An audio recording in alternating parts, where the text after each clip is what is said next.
우리가 이런 관점에서 말씀을 묵상하고 기도하는 것은 너무나도 중요합니다. 아멘.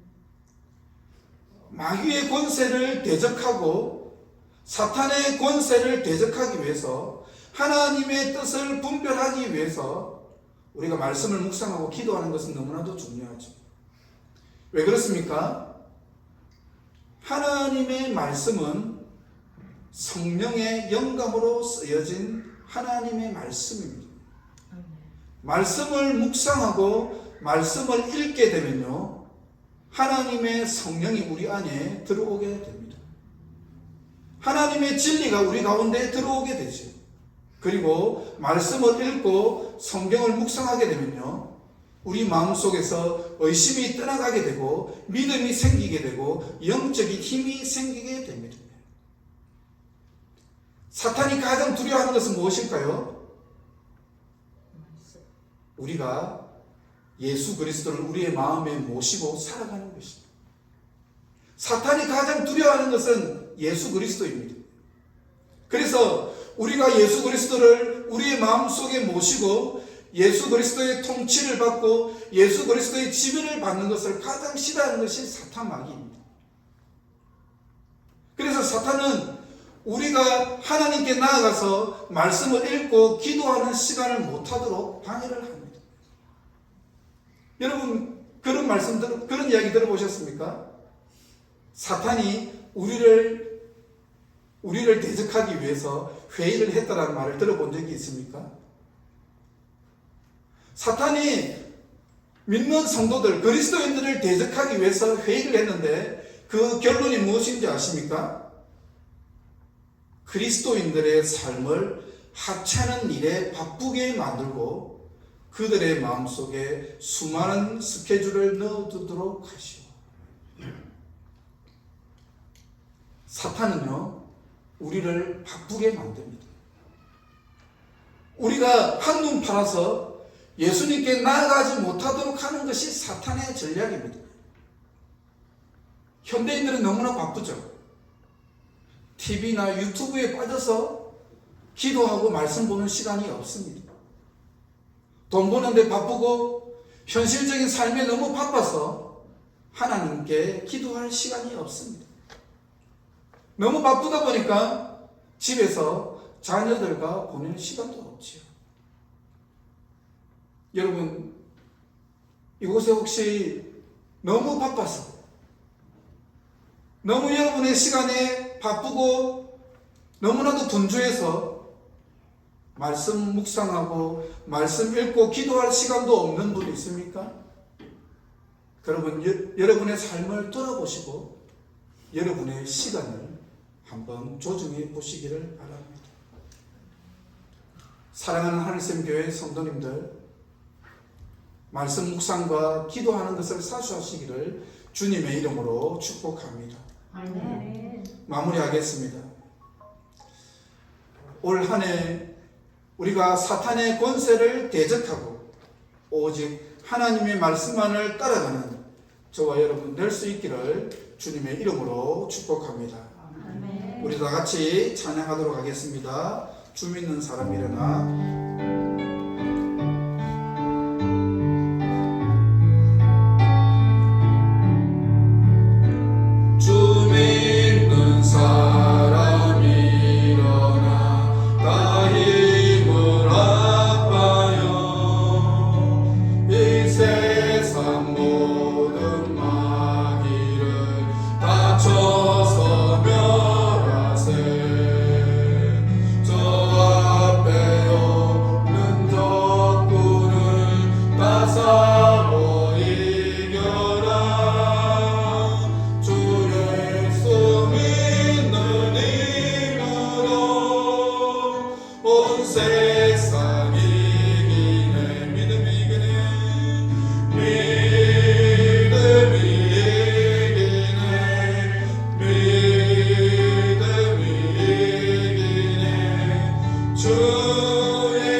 빠지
사탄 마귀를 우리가 대적할 수 있게 하여